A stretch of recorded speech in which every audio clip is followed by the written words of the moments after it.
भाई 10th वालों सुना है पूरा साल ऐसे ही बीत गया, बट कोई दिक्कत नहीं है। केवल 60 क्वेश्चन पढ़ के जाना है, एग्जाम में बहुत अच्छा स्कोर किया होगे, इस बात की गारंटी दे रहा हूँ।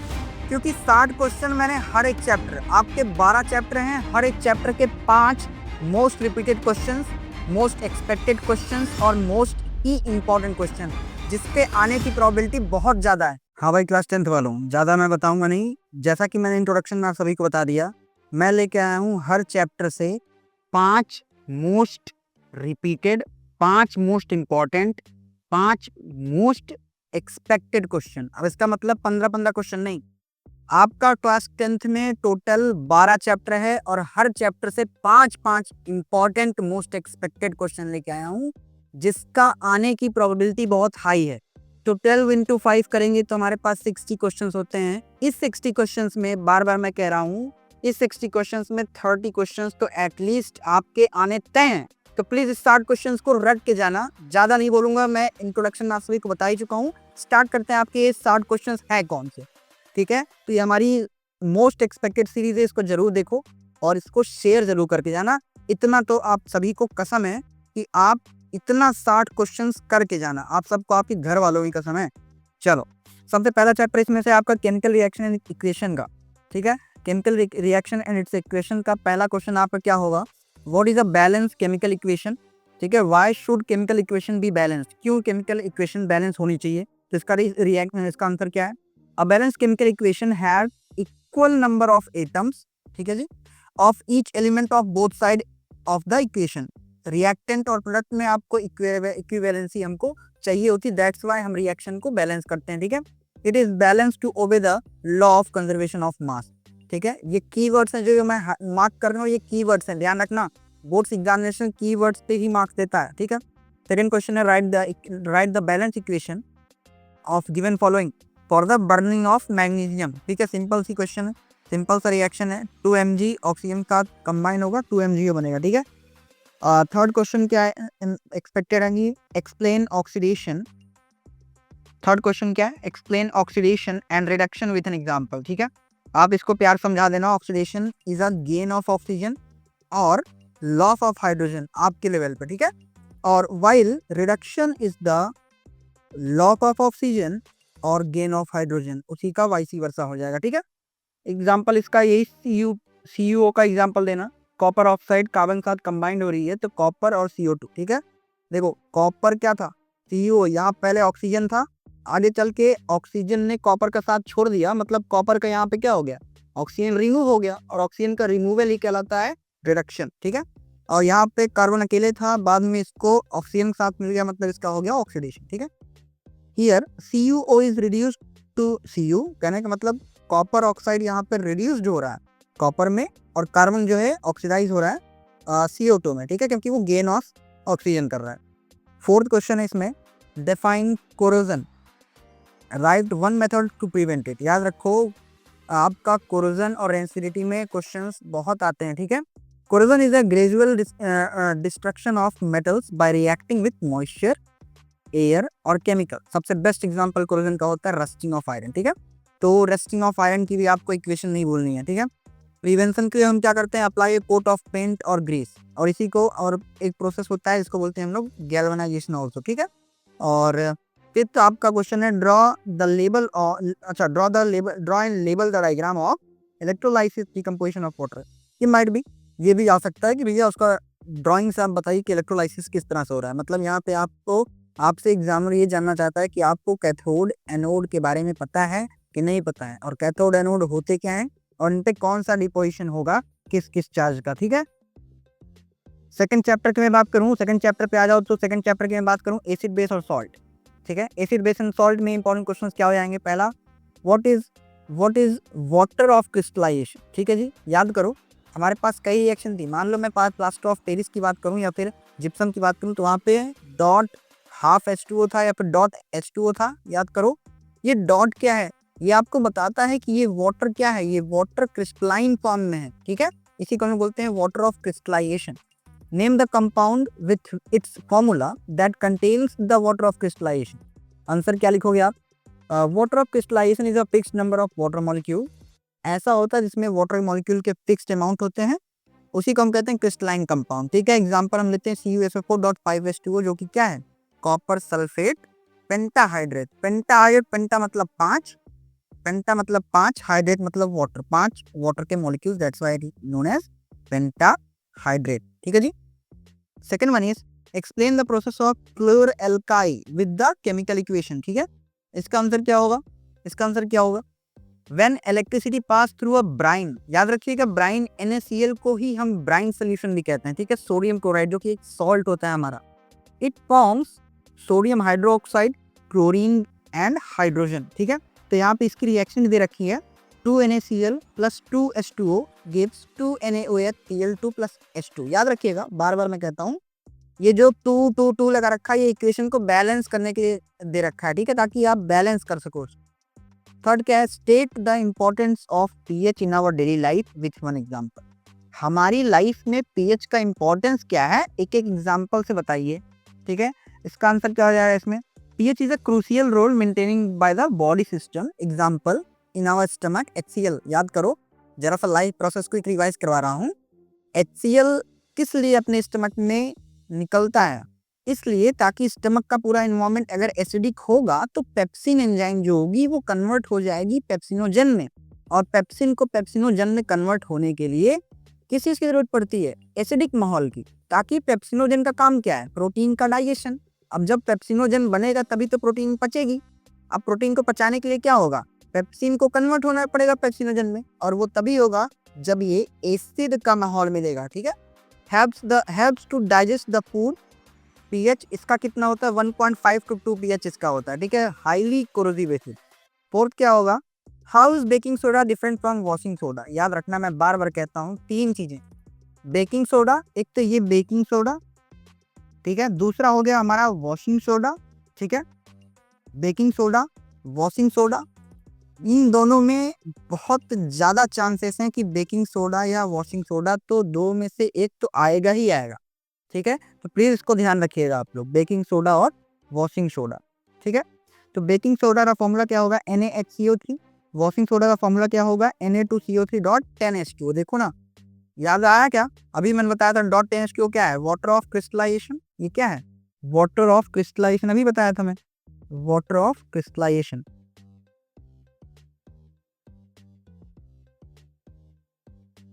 Water of crystallisation. ठीक है, लास्ट क्वेश्चन है इसका, why does tooth decay starts when the pH of mouth is below 5.5। अरे यार, जाहिर सी बात है, 7 पे न्यूट्रल होता है, उसके नीचे तो एसिडिक माहौल होगा। टूथ डिके का मतलब समझ लो, आपके दांतों के इनेमल डिग्रेड होने लगे, और डिग्रेड होने लगेगी कब, जब आपके मुंह में एसिडिक नेचर ज्यादा होगा ना, तो वो क्या करेगा, उसको डिकम्पोज करेगा, मतलब उसको डिग्रेड करेगा। तो ये कह रहा है acidic condition dissolves the tooth enamel. Enamel और टूथ इनेमल बनी किसकी होती है, कैल्शियम फॉस्फेट। ठीक है, और ये क्या करता है, लीडिंग टू द डिके, और यही करता है आपकी टूथ का डिग्रेडेशन करने का। ठीक है, थर्ड चैप्टर हमारे पास आता है metal non metal. Metal non metals के पहले क्वेश्चन है इसमें, explain the process of electrolysis refining with label diagram. भाई भी इसमें डायग्राम आपको दे सकता है कि आप इसको लेबल डायग्राम के साथ समझाइए। आंसर क्या होगा, in electrolytic refining impure metal is used as anode। Anode क्या है, मैं सभी को बताऊं, एनोड क्या है, पॉजिटिव। ठीक है, and pure metals as the cathode. ठीक है, कैथोड क्या है इधर, negative, and suitable electrolysis is used. अब उस हिसाब से आपको जो इलेक्ट्रोलाइज करवाना है, इलेक्ट्रोलाइट का मतलब ही होता है इलेक्ट्रिसिटी प्रेजेंस में किसी चीज को तोड़ देना। ठीक है, यहाँ पे आपको डायग्राम आप देख सकते हो, डायग्राम में label diagram of electrolytic refining. Example क्या क्या होगा, refining copper using CuSO4 solution, copper को रिफाइन करना कॉपर सल्फेट के प्रेजेंस में यूज करके। सेकंड क्वेश्चन क्या होगा, why is aluminium used to make aircraft bodies. Aeroplane की जो बॉडीज होती है एयरक्राफ्ट की, उसमें हम एल्यूमिनियम का यूज क्यों करते हैं। Aluminium is light weight as well as strong in nature as well as corrosive resistance, मतलब इसमें रस्टिंग के चांस भी कम होते हैं, that's why we use aluminium as to make the body of aircraft. ठीक है, थर्ड है, write the equation of the reaction of zinc with dilute HCl। साथ जिंक रिएक्शन बताओ, H2SO4 के साथ बताओ। अरे ऑब्वियस बात है, जब जब एसिड की रिएक्शन किसी भी मेटल के साथ होता है, H2 गैस निकालो। देखो ना, H2 गैस निकला, H2 गैस निकला, साथ ही साथ ये डिस्प्लेस करेगा। क्योंकि हाइड्रोजन जो है उसकी रिएक्टिविटी जिंक से कम होती है, that's why zinc can displace any of दो substance which is lower in reactivity series in comparison to that respective element। ठीक है जी। और यहाँ पे जिंक क्या कर रहा है, हाइड्रोजन को रिप्लेस करके खुद लग जा रहा है, हाइड्रोजन बाहर निकल जा रहा है। ठीक है जी, इतनी बात क्लियर। चलो फोर्थ क्वेश्चन है आपका यहाँ पे, what is alloy? Name one alloy of iron and right its composition. Alloy क्या है? Alloy is a mixture of certain metals, ताकि उसमें उसको हम रेसिडिटी ये कोरोसिवनेस से बचा सकें। N alloy is a mixture of metal और मेटल विथ नॉन मेटल। ठीक है जी। एग्जाम्पल क्या है इसका? आयरन के एलॉय का स्टील। स्टील किस चीज का कॉम्बिनेशन है? Iron as well as carbon का कॉम्बिनेशन होता है। ठीक है। लास्ट क्वेश्चन है, what happen when iron is exposed to the moist air for long time, name the product form. ज्यादा टाइम तक अगर आयरन का एक्सपोजर होता है मॉइस्चर के कंटेंट में, तो जाहिर सी बात है रस्टिंग का प्रोसेस होगा, आप सभी को पता है। ठीक है। तो आंसर क्या होगा? Iron react with oxygen and water to form hydrated ferric oxide. ठीक है। यहाँ ध्यान समझना, फेरिक है, इक है, इसका मतलब कि आयरन यहाँ पे अपने हाईएस्ट वैलेंस यानी कि हाईएस्ट ऑक्सीडेशन स्टेट में अवेलेबल है, और आयरन की हाईएस्ट वैलेंसी क्या होती है? +3 के स्टेट में, यानी इक लगा है। ठीक। अगर अस होता तो लोअर ऑक्सीडेशन स्टेट। ये रिएक्शन बहुत ही ज़्यादा इंपॉर्टेंट है क्योंकि ये रस्ट की केमिकल इक्वेशन है। ठीक है। चल नेक्स्ट चैप्टर की बात करें, carbon and compound, the most important and the most confusing chapter among the students. ठीक है। पहला है what are carbon compound, give one example. तो इसमें हो जाएगा carbon compounds are the substances containing carbon atom bonded with the other elements such as hydrogen, oxygen, nitrogen etcetera. ठीक है। मतलब ऑर्गेनिक कंपाउंड्स। ऑर्गेनिक कंपाउंड्स में कार्बन और hydrogen यानी कि हाइड्रोकार्बन्स का ही कॉम्बिनेशन है, दे are called carbonated compound. Carbonated नहीं, वो उसे बोलेंगे हाइड्रोकार्बन्स। ठीक है। एग्जाम्पल में मिथेन हो जाएगा CH4। ठीक है जी। इथेनॉल हो जाएगा यानी कि C2H5OH, पीने वाली दारू। ग्लूकोज हो जाएगा C6H12O6। ठीक है जी। सेकंड है question, what is the difference between saturated and unsaturated carbon compound. ठीक है। सैचुरेटेड क्या होता है? सिंगल बॉन्डेड कंपाउंड्स यानी एल्केन्स CnH2n+2, जिसका जनरल फॉर्मूला होता है। अनसैचुरेटेड में हमारे डबल बॉन्ड्स किया जाएंगे और ट्रिपल बॉन्ड्स किया जाएंगे। ठीक है। तो वही है, saturated carbon compounds are alkane with only single bonded compounds between carbon and carbon atom. Just example, methane CH4, ethane C2H6। ठीक है। एक स्ट्रक्चर बता दे रहा हूँ मैं फटाफट। मीथेन है, ये देखो कार्बन 4 बॉन्ड बनाता है, तो 4 हाइड्रोजन यहाँ पे अटैच। ठीक है जी। चलो नेक्स्ट इज अनसैचुरेटेड कंपाउंड्स के बारे में कह रहा है। Unsaturated compounds are alkene as well as alkynes. ठीक है। Compounds with at least 1 double bond और ट्रिपल बॉन्डेड कार्बन एटम। ठीक है। एग्जांपल क्या होगा? Ethene and ethylene. Detail lecture इसका डाल दिया हूँ, प्लीज वहां पे जाके देख लेना। नाउ थर्ड क्वेश्चन क्या है? थर्ड क्वेश्चन, कार्बन कंपाउंड क्या है? Write the chemical equation of the combustion of methane. Combustion क्या है? Combustion is a process of burning, combination is a process of burning, और बर्निंग को इंड्यूस करने के लिए हमें ऑक्सीजन की रिक्वायरमेंट नेसेसरी होती है। ठीक है। तो यहाँ पे कंबक्शन हम किसका करवा रहे हैं? मीथेन करवा रहे हैं। मीथेन क्या है? CH4, यानी कि हम CH4 को ऑक्सीजन के प्रेजेंस में जला रहे हैं। तो देखो ना, मीथेन यानी कि CH4 burns in the presence of oxygen to produce carbon dioxide as well as water. ये देखो ना, यहाँ पे CH4 होगा, जस्ट प्रिंटिंग मिस्टेक। CH4 को हमने ऑक्सीजन का डाला तो बना क्या? CO प्लस H2O, HO या फिर H2O, जो भी आप कह दो। यहाँ पे वाटर निकल रहा है तो H2O होगा। ठीक है जी। यहाँ पे CO क्या है? CO2 होगा, कार्बन डाइऑक्साइड। ठीक है। Next one is what is esterification. Esterification क्या है? ऑब्वियस बात है, ईस्टर का फॉर्मेशन ही कहलाता है एस्टरिफिकेशन। ठीक है। Write the reaction of acetic acid with ethanol. Acetic acid का आपको रिएक्शन देना है इथेनॉल यानी कि C2H5OH। तो एस्टरिफिकेशन क्या है? Esterification is the reaction between acid as well as alcohol to form ester and water. मतलब एस्टरिफिकेशन एसिड और अल्कोहल की ऐसी रिएक्शन जिसमें वाटर और ईस्टर का फॉर्मेशन हो। The reaction of acetic acid with ethanol is, ये क्या है हमारा? ये है हमारा एसिटिक एसिड। ठीक है। और ये क्या है? इथेनॉल। ठीक है। C2H5OH, C2H5OH। ठीक है। C2H5OH। ठीक है। यहाँ पे थोड़ा लिटिल बिट मिस्टेक है, CH3COH होगा और ये C2H5OH होगा। एक बार मैं इसको फिर से लिख दे रहा हूँ प्रॉपर। ठीक है। जस्ट अ सेकेंड, इसको मैं प्रॉपर एक बार लिख दे रहा हूँ। ठीक है। तो ये हमारा होगा CH3COH होगा और यहाँ पे ये होगा C2H5OH होगा, ठीक है।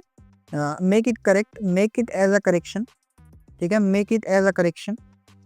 हो जाती है प्रिंटिंग मिस्टेक कभी कभी, तो don't mind it. You have to only focus on these questions, ठीक है। Next, fifth one is what is the difference between ethanol and ethanoic acid. भाई ऑब्वियस बात है, ethanol is alcoholic group, ethanoic acid is a carboxylic group, ठीक है। Ethanol क्या है, ethanol formula क्या होगा, C2H5OH लगा है। It is an alcohol group commonly used as a beverage, मतलब पीने के लिए हम लोग यूज करते हैं, सच एज सॉल्वेंट। अच्छा, बेवरेज एज अ सॉल्वेंट, मतलब सॉल्वेंट क्या है, जो किसी सोल्यूट को अपने अंदर घोल ले, इज कॉल्ड सॉल्वेंट, और दोनों मिलकर बनाते हैं solution.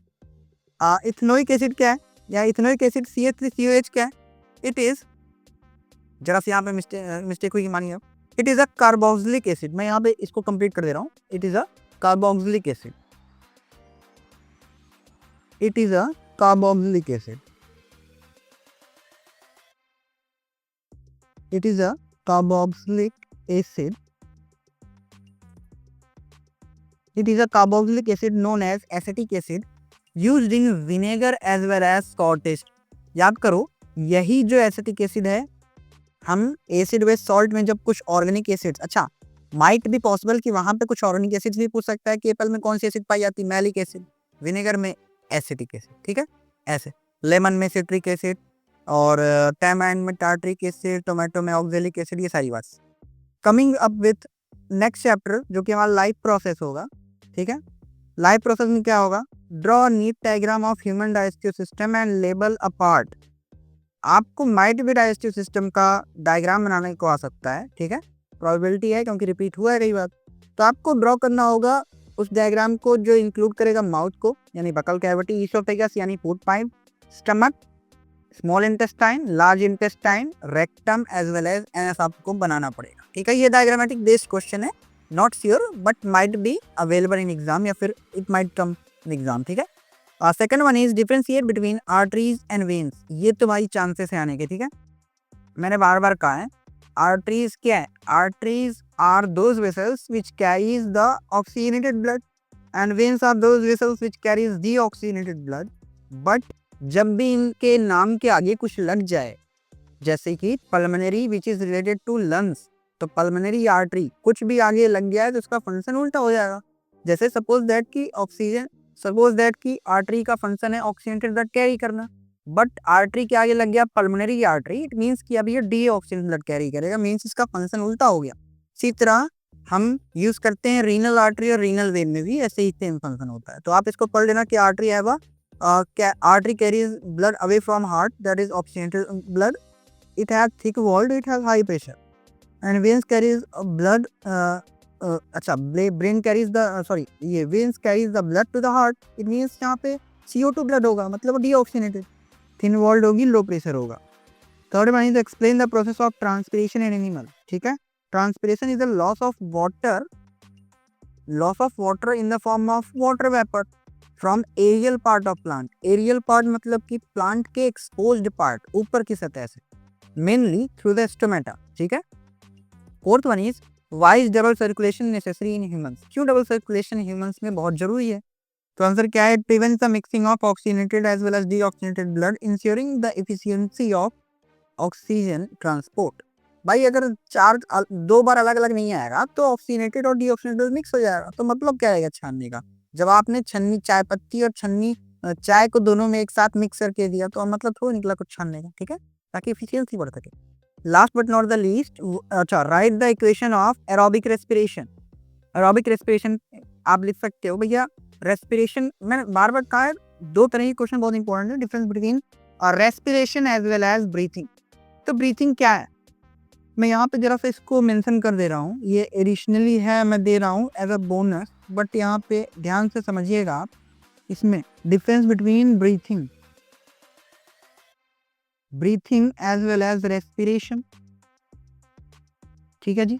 What is breathing? Breathing involves only inhalation and exhalation, मतलब मीन्स ब्रीथिंग जो होगा उसमें सांस का लेना और निकालना इतना ही है, but respiration is a process, it is a process in which glucose यानी कि C6H12O6, it is a process in which glucose involves and it converts into pyruvate, and further pyruvate converts into ATP. Pyruvate, and further pyruvate is converted into ATP, which is also known as the currency of our cell. हमारी sales glucose को नहीं पहचानती, हमारी sales ATP को जानती है, ATP को पहचानती है, कहती है कि एटीपी मिलेगा तो हम फर्दर अपना प्रोसीजर आगे बढ़ाएंगे और उससे हम एनर्जी करेंगे. That's why ATP is a currency, energy currency of our body cells. ठीक है, that's why it is so necessary for us. ठीक है, सही है जी, यहाँ तक बात क्लियर है. Now coming up with fifth chapter, that is control and coordination. ठीक है, अब इसमें क्या, explain the reflex action with an example. याद रखिएगा रिफ्लेक्स एक्शन, तो इसका डिफरेंस भी आ सकता है. What is reflex action and reflex arc. ठीक है, तो reflex action is an involuntary immediate response to the stimuli. मतलब इनवॉलेंटरी मतलब जो हमारे बस में ना हो. ठीक है, ये इमीडिएट रिस्पॉन्स है. Example, pulling your hand away from the hot object. किसी गर्म ऑब्जेक्ट से हम अचानक क्या करें, किसी गर्म ऑब्जेक्ट से हम अपना अचानक हाथ हटालें, दैट इज रिफ्लेक्स एक्शन. इसका पैथवे हो सकता है कि भाई स्टिमुलेट हुआ, देन रिसेप्टर्स ने रिसीव किया, सेंसरी न्यूरॉन्स ने उसको कन्वे किया स्पाइनल कॉर्ड को, स्पाइनल कॉर्ड ने मोटर नर्व से डायरेक्ट इफरेंट इफेक्टर मसल्स को डायरेक्ट मतलब कि मैसेज को कन्वे कर दिया. ठीक है, second one is what are phyto hormones. या तो प्लांट हार्मोन्स करके देगा या फिर बोलेगा व्हाट आर फाइटो हार्मोन्स. ठीक है, ठीक है जी, चलो मैं इसको जूम कर दे रहा हूँ एक बार. ठीक है, हाँ, name any two and their function. देखो, plant hormones are chemical substance that regulates the plant growth. Auxin as a promoter or cell elongation एक एग्जांपल. दूसरा है gibberellin that stimulates the stem elongation and seed germination.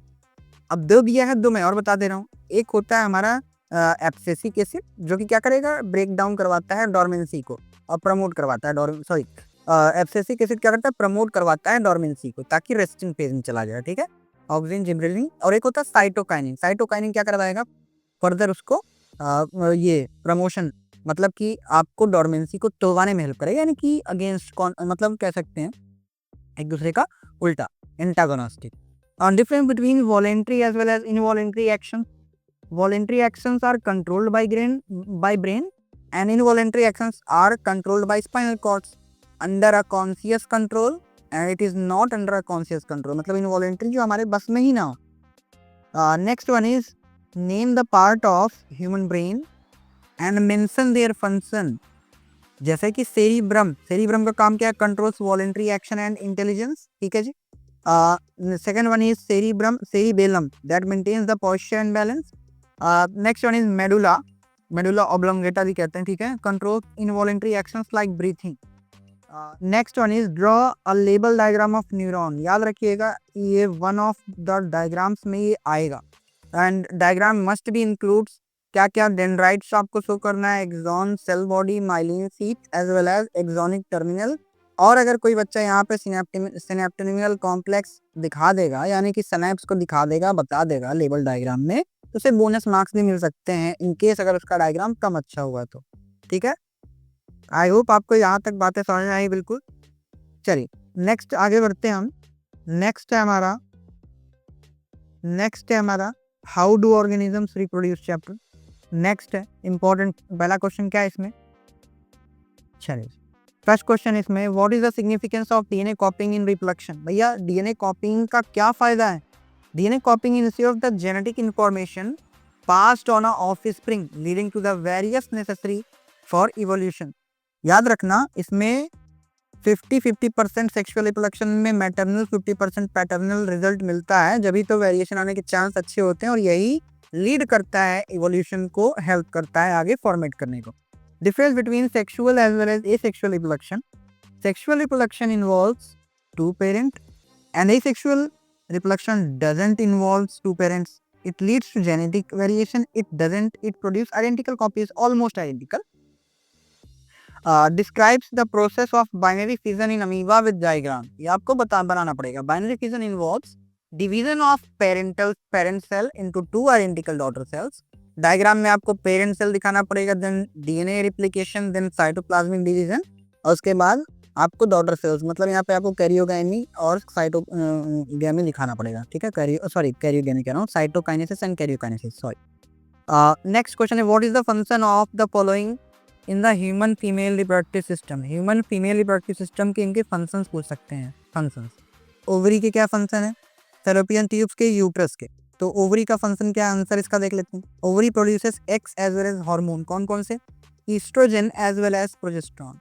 और fallopian tube के function क्या है, it is the site of fertilisation. Uterus का क्या है, nourishing the embryo and further formation of ये आपका अम्बिलिकल कॉर्ड, और अटैचमेंट किससे करवाएगा, अटैचमेंट हमारा करवाएगा डिस्क शेप स्ट्रक्चर, ठीक है, जिसको हम प्लेसेंटा भी कहते हैं। चल, फिफ्थ क्वेश्चन है, what is the role of placenta during pregnancy. भैया जाहिर सी बात है, placenta provides nutrition and oxygen to the foetus and removes the waste material. याद रखिएगा, इसमें कहीं कहीं स्पेलिंग में थोड़ा एरर है, उसको आप कॉम्प्रोमाइज करिएगा। आपका मेन फोकस होना चाहिए क्वेश्चंस पे, ठीक है। हाँ जी, चलिए next is heredity and evolution. State Mendel's law of segregation. During gamete formation, alleles in pair separate so that each gametes carry only one allele for each gene। कहने का मतलब सेपरेशन के टाइम एक एक एलील हर एक allele separate हो ताकि हर एक गैमेट्स को एक एक एलील मिल सके, ठीक है। Second one is define evolution, explain how fossils provides evidence of evolution, ठीक है। Evolution is a gradual change in inherited traits over generation. Fossils shows the transitional forms and help to trace the history of life. Fossils क्या है, हमें बताती हैं कि कैसे थे, ठीक है। और इवोल्यूशन क्या है, एक तरह ग्रेजुअल चेंज है जो हमको एक सस्टेनेबल लाइफ और एक मतलब फेवरेबल लाइफ को जीने में हेल्प करता है ताकि हम आगे उस हिसाब से जी सकें। Difference between acquired and inherited trait with an example. Acquired trait क्या होता है, इनहेरिटेड। एक्वायर्ड मतलब जो हमने एक्वायर किया हो अपने जीवन से, ठीक है। इनहेरिटेड होता है जो हम लोग कॉन्जेनाइटल मतलब जो बाय बर्थ हमें मिले। Acquired develop during lifetime and inherited जो होता है वो pass from parents to offspring. Example इसका लर्निंग स्किल हो जाएगा, इनहेरिटेड का एग्जांपल हो जाएगा आई कलर्स, ठीक है। चल, नेक्स्ट है, व्हाट इज पर speciation and mention its cause. Speciation है क्या है, speciation is a formation of new species। अच्छा, speciation is the formation of new species due to isolation, अलगाव हो जाए, जेनेटिक ड्रिफ्ट का है मतलब कि अचानक मतलब कि कोई पॉपुलेशन अलग हो जाए, और नेचुरल सिलेक्शन या फिर नेचर ही सिलेक्ट कर ले किसी पर्टिकुलर जीन्स को, किसी पर्टिकुलर ऑर्गेनिज्म। फिर draw cross between capital T small t tall plant and डॉस plant small t plant for the F1 generation. तो इसका आपको क्रॉस दिखाना पड़ेगा which result in 50% tall and 50% dwarf plant. याद रखिएगा, बहुत important. Now coming up with next chapter, that is light, reflection and refraction, ठीक है। इसमें पहला क्वेश्चन है, state the law of reflection of light, ठीक है भैया। लॉ ऑफ रिफ्लेक्शन कौन कौन से आपको यहाँ पे मेंशन करने। First one is angle of incidence is equal to the angle of reflection, सभी को पता है। Angle i is always equal to the angle r, ठीक है। Second one is the incident ray, reflected ray, normal lie at the same plane, यही तो है law, ठीक है। यही तो है second law of reflection. Now next one is define the principal focus of concave mirror with diagram. आपको principal focus बताना है, ठीक है। The point where parallel rays converge after reflection, ऐसा पॉइंट जहाँ पे पैरेलल रेज कन्वर्ज हो जाए उसी को हम कहते हैं प्रिंसिपल फोकस। डायग्राम में आप इसको कन्वर्जिंग एंड फोकस रे को दिखाइएगा, ठीक है। Third one is what is the mirror formula and define each terms. Mirror formula सभी को पता है, 1/f equals to 1/v plus 1/u, यही है आपका मिरर फार्मूला। यहाँ पे स्मॉल f क्या है, फोकल लेंथ है, स्मॉल v क्या है, इमेज डिस्टेंस, स्मॉल u है object distance. Fourth one is draw रे diagram for image formed by concave lens when the object is placed at 2f। जब ऑब्जेक्ट 2f पे हो तो आपका क्या रे डायग्राम बनेगा, the image is real, inverted and at same side. याद रखिएगा, इसका मैं डिटेल लेक्चर डाल रखा हूँ, प्लीज आप वहां जाके देख लो, मेंशन कर दूंगा, प्लीज आप उसको देखो। बेस्ट तरीके से मैंने समझा रखा है वन शॉट में, तो आप उसको देख सकते हो। 20 मिनट की वीडियो है, ठीक है, सारी बातें क्लियर हो जाएंगी। What is the refractive index and right it's formula. Refractive index हमको पता है कि ये एक रेशियो होता है स्पीड ऑफ लाइट वैक्यूम में कितनी है और स्पीड ऑफ लाइट किसी मीडियम में कितनी है, वही मिलके बनाता है रिफ्रैक्टिव इंडेक्स। रिफ्रैक्टिव इंडेक्स मान लो n है, तो ये क्या करेगा, c by v. c is the speed of light and v is the speed of light in that medium, ठीक है। चलिए, यहां तक अगर आप बने हुए हो तो प्लीज आप लाइक जरूर करके जाना, एक कमेंट जरूर छोड़ के जाना, ताकि एक मोटिवेशन अच्छा हो सके, ठीक है। चलिए, next one is electricity. First one is state Ohm's law and right the mathematical expression. Ohm's law बताइए और ओम्स लॉ की मैथमेटिकल इक्वेशन बताइए। तो क्या होगा, Ohm's law, current I, the current I flows through a conductor is directly proportional to the potential difference V across it, provided resistance R as a constant. That makes V is equals to IR, means V is equals to I into R, ठीक है। और right the factors affecting resistance. कौन कौन से ऐसे factors हैं जो resistance को अफेक्ट कर सकते हैं। First one is length of conductor, second one is cross sectional area, third one is material of conductor, fourth one is temperature, ठीक है। ये 4 फैक्टर्स अफेक्ट करते हैं रेजिस्टेंस को, ठीक। Next one is derive the formula for the equivalent resistance of resistor in a series. Series में हम resistance को कैसे काम करते हैं, सीधा ऐड कर देते हैं, R1 plus R2 plus R3, ये Rn तक जितना दिया होगा वैल्यू ऐड होता जाएगा। और इसी को मैं बात करूँ, अगर पैरेलल दिया हो तो पैरेलल का कैसे करते हैं हम लोग, पैरेलल का कैसे करते हैं, पैरेलल का हम 1/R1 plus 1/R2 plus 1/R3 and so on 1/Rn तक जो भी दिया। What is the function of fuse in an electric circuit. Answer क्या होगा, a fuse protect the circuit by breaking the flow of current in case of overloading और short circuit. Overloading हो जाए या कभी शॉर्ट सर्किट हो जाए, उस केस में सर्किट को डैमेज होने से बचाता है fuse. Draw circuit diagram for 3 resistance connected in a parallel. आपको डायग्राम बनाना है, इसमें 3 रेजिस्टेंस पैरेलल में है। इट मींस मैं एक हिंट दे रहा हूँ, कुछ ऐसा बनेगा, ठीक है जी, कुछ ऐसा बनेगा जहाँ पे 3 रेजिस्टेंस ऐसे अटैच होंगे, ठीक है। The diagram shows the 3 resistance connected through across the parallel from the same voltage source, मतलब एक ही बैटरी सेम सोर्स सब में जा रही, ठीक। Coming up with next chapter magnetism and its effect, मतलब मैग्नेटिक इफेक्ट ऑफ करंट, ठीक है जी। पहला क्वेश्चन इसमें है, states the right hand rule and its application. If thumb of right hand pointed in the direction of current, ठीक है, the curl finger represent the direction of magnetic field. ध्यान समझिए, right hand है, आप सब अपना राइट हैंड लीजिएगा, ये राइट हैंड है। राइट हैंड अगर करंट के फ्लो को बता रहा है, तो हम ये जो हाथ को कर्ल कर रहे हैं, है ना, ये कर्लिंग हैंड बताएगा मैग्नेटिक फील्ड, ठीक है।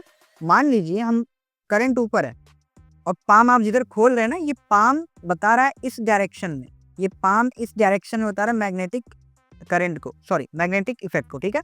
तो current magnet should be always perpendicular, देखो 90 बन रहा है, that's why.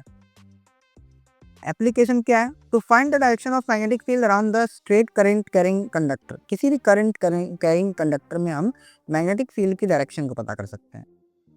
What is an electrical motor, explain its principle. Electrical motor क्या होता है, उसका प्रिंसिपल बताइए, किस बेस पे। आंसर क्या है, N electrical motor converts electrical energy into mechanical energy. अरे भाई, इलेक्ट्रिकल एनर्जी मतलब इलेक्ट्रॉन्स का यूज करके हम उसको मैकेनिकल कुछ यूज कर सकें, चला के। किस प्रिंसिपल पे काम करता है, a current carrying conductor place in a magnetic field experience a force. भाई इलेक्ट्रिक से उस पर फोर्स जनरेट होगा, क्योंकि भाई मैग्नेटिक फोर्स होता है जो μ0I/4πε0 होता है, ठीक है। तो वो करंट कैरिंग एक है जिसमें हम किसमें बायो सपोर्ट लॉ में पढ़ते हैं further class 12। What are the difference between bar magnet and electromagnet.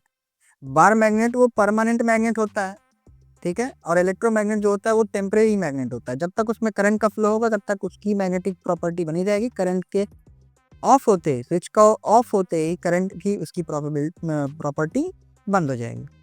Magnetic strength is 6 इसमें, मैं बार मैग्नेट में, और इलेक्ट्रोमैग्नेट में मैग्नेटिक स्ट्रेंथ को हम बढ़ा और घटा सकते हैं by the help of resistance and amount of passing current through it. ठीक है, explain the working of domestic electric circuit. Domestic electric circuit का आप बताइए कैसा काम होता है। डोमेस्टिक इलेक्ट्रिक सर्किट जो होता है, have a live wire and neutral wire and earth wire earthing. It distributes the electricity using a fuse and a main switch ensuring the safety. आप सभी जानते हो कि एक अर्थिंग होता है, एक फेज होता है, उसी को यहाँ पे लाइव और न्यूट्रल बोलते हैं। अर्थिंग जो होता है वो अर्थिंग वाला। ठीक है, ड्रॉ लेवल diagram of an electric generator.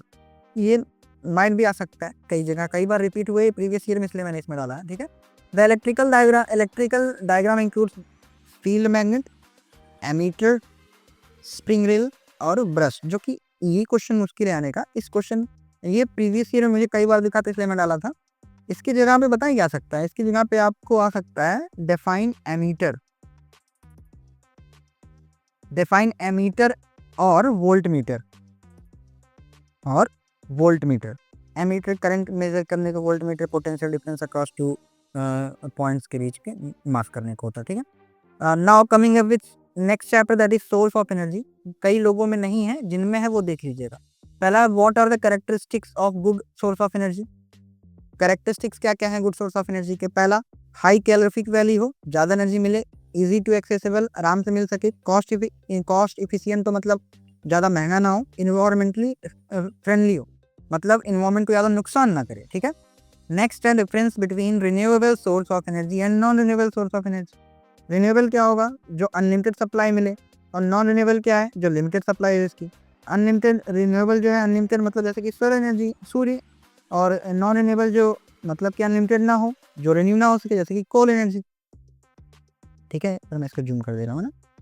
हाँ चलिए, नेक्स्ट है explain a working of solar panel. Solar panel कैसे काम करता है। सोलर पैनल कन्वर्ट करता है सनलाइट को इलेक्ट्रिसिटी में यूजिंग फोटोवोल्टिक सेल्स।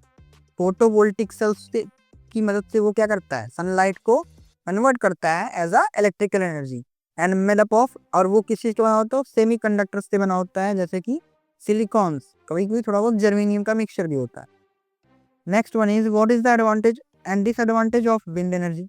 एडवांटेज क्या है विंड एनर्जी की, ये रिन्यूएबल है, कोई पॉल्यूशन नहीं है। ठीक है, लेकिन डिसएडवांटेज क्या है, हाई इनिशियल कॉस्ट, शुरुआत की लागत बहुत ज़्यादा होती है उसमें, और लोकेशन स्पेसिफिक होता है, कुछ ही लोकेशन पे काम करता है, हर जगह पे नहीं कर सकता।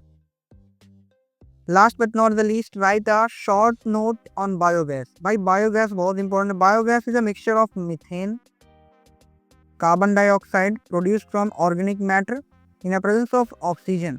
It is used as a clean fuel for cooking and lightning. खाना बनाने के लिए और हम लोग रोशनी के लिए इसका यूज कर सकते हैं। बायोगैस इसी के अंतर्गत आता है, गोबर गैस का एग्जाम्पल, जिसमें हम गोबर को घोलते हैं और वो हमें फर्दर गैस मिलती है उससे, क्योंकि उसमें प्रेजेंट होता है मीथेन। क्यों भाई, रूमिनेंट जो गाय भैंस होते हैं उनके गले में होते हैं मिथेनोजेंस, जो क्या करते हैं, उनके खाने को खा के जो उनका एक्सक्रीटा होता है उसमें मीथेन निकालते हैं। दैट्स वाई कंबस्टिबल होता है, उपले तभी जलते हैं क्योंकि उसमें मीथेन होता है। Next one is I think this is the last chapter might be, हाँ नहीं this is the second last chapter. ठीक है, हाँ आवर इन्वायरमेंट भी कुछ लोगों में, तो इसके इंपॉर्टेंट क्वेश्चंस क्या हो जाएंगे आवर इन्वायरमेंट के। चल आवर इन्वायरमेंट को देख लेते हैं। व्हाट इज फूड चेन, बहुत इंपॉर्टेंट क्वेश्चन है, हर बार आता है। Given example, a food chain shows the transfer of energy from one organism to another. एक ऑर्गेनिज्म से दूसरे ऑर्गेनिज्म में फूड चला जाए, वही फूड चेन शो करता है। जैसे कि ग्रास को खाया ग्रास ओपर ने, ग्रास ओपर खाया फ्रॉग ने, फ्रॉग को खाया स्नेक ने, स्नेक को खाया ईगल ने। ये क्या है, बता रहा है एक chain. State two difference between biodegradable and non biodegradable substance. Biodegradable वो हैं जो डिकम्पोज हो जाए माइक्रो ऑर्गेनिज्म के थ्रू, नॉन बायोडिग्रेडेबल वो हैं जो डिकम्पोज ना हो पाए, घुल ना पाए, टूट ना पाए माइक्रो ऑर्गेनिज्म के थ्रू। बायोडिग्रेडेबल का एग्जांपल हो जाएगा फूड वेस्ट, और नॉन बायोडिग्रेडेबल का हो जाएगा plastics. Now what is biological magnification. Biological magnification क्या है, the increase in the concentration of harmful substance like pesticides in a food chain at high trophic level. याद रखना, बायोलॉजिकल मैग्निफिकेशन या फिर इसी को हम लोग बोलते हैं बायोमैग्निफिकेशन। बायोमैग्निफिकेशन मैग्निफिकेशन क्या होता है ये, जब किसी फूड चेन में अचानक पेस्टिसाइड्स का इन्वॉल्वमेंट बढ़ जाए और उसकी फूड चेन इफेक्ट हो जाए, इसे हम कहते हैं बायो मैग्निफिकेशन या फिर biological magnification. Explain the role of ozone in atmosphere. Ozone क्या काम करती है? ओजोन लेयर प्रोटेक्ट करती है अर्थ को bye absorbing harmful ultraviolet rays. Harmful ultraviolet rays से हमारी अर्थ का प्रोटेक्शन करती है, ठीक है, सन से जो निकलती है। नेक्स्ट, ड्रॉ लेवल diagram showing the flow of energy in an ecosystem. किसी एक इकोसिस्टम में एनर्जी का फ्लो, इट मीन्स आप समझ रहे हो क्या? यहाँ पे ये कहना चाह रहा है 10% लॉ वाला सिस्टम। याद रखना 10% लॉ, 10% लॉ बहुत जरूरी है, ठीक है। Diagram including sun, primary producer, consumer, secondary consumer, tertiary consumer etcetera, ठीक है। यहाँ पर 10% लॉ भी दे सकता है। What is 10% law? Last but not the least, कहीं कहीं ये चैप्टर हट चुका है, कहीं कहीं है, इसलिए मैंने कर ही दिया, ठीक है। Sustainable management of natural resources. कैसे नेचुरल रिसोर्सेज का बहुत अच्छा यूज कर सकते हैं। What are 3 R's to save our environment? पहला, रिड्यूस, रीयूज और रिसाइकल। रिड्यूस मतलब minimize the waste, example use less plastic. Reuse मतलब use items multiple time, that is glass and bottles. Recycle मतलब कि converts the waste into useful material, that is paper recycling, ठीक है। Second is why is the management of forest and wildlife important. Wildlife और management को हम क्यों जरूरी है बचाना, ठीक है। To maintain ecological balance, to ensure the survival of endangered species. Endangered species का सर्वाइवल के लिए जरूरी है, ठीक है। Third one is what are the disadvantage of constructing large dams. क्या नुकसान है बड़े डैम्स बनाने के? डिस्प्लेसमेंट ऑफ पीपल, लोगों का आना जाने में प्रॉब्लम। सबमर्ज्ड फॉरेस्ट, जंगल जो काटे जाते हैं या डूब जाते हैं। Disturbance in aquatic ecosystem, aquatic ecosystem भी इसमें हार्मफुल इफेक्ट होती है। Fourth one is explain the importance of water harvesting. Water harvesting collect the story rain water को हम बचाते हैं फर्दर यूज करने के लिए फ्यूचर में। It helps in recharging the ground water and reduce the water scarcity, मतलब पानी की कमी को पूरा करता है। Last but not the least, draw लेवल diagram of rain water harvesting, जिसमें डायग्राम शो क्या क्या कर सकता है कि कैचिंग कैसे हम कर रहे हैं, फिल्टर कैसे कर रहे हैं, ठीक है, और स्टोरेज टैंक कैसे काम करता है, रिचार्ज पिट्स कैसे काम कर सकते हैं, ये सब, ठीक है। तो ये थे आपके मोस्ट इम्पॉर्टेंट, मोस्ट रिपीटेड और मोस्ट एक्सपेक्टेड क्वेश्चंस, जो कि आप ये 60 क्वेश्चन करके जाओगे। रट लो, मैं कह रहा हूँ रट ही लो। अगर ये 60 क्वेश्चन आप करके जाओगे एग्जाम में, मोस्ट प्रोबेबली इसमें से 30 to 35 क्वेश्चन तो आएंगे ही तय। तो प्लीज़, अगर आप यहाँ तक इस वीडियो में पहुँचे हो तो प्लीज़ इस लेक्चर को शेयर ज़रूर करना। बहुत एफर्ट लगा है, क्योंकि आपके एक लाइक, कमेंट, शेयर, सब्सक्राइब से हमें मोटिवेशन आएगा। और मिलते हैं आप सभी से ऐसे लेक्चर में, एक ऐसे लेक्चर के साथ में। होप करते हैं कि ये लेक्चर आपको अच्छा लगा होगा, और जिनको अच्छा लगा हो प्लीज़ आप शेयर करिएगा यूज़फुल लोगों के पास। और बाकी आप सभी को all the best of luck, stay healthy.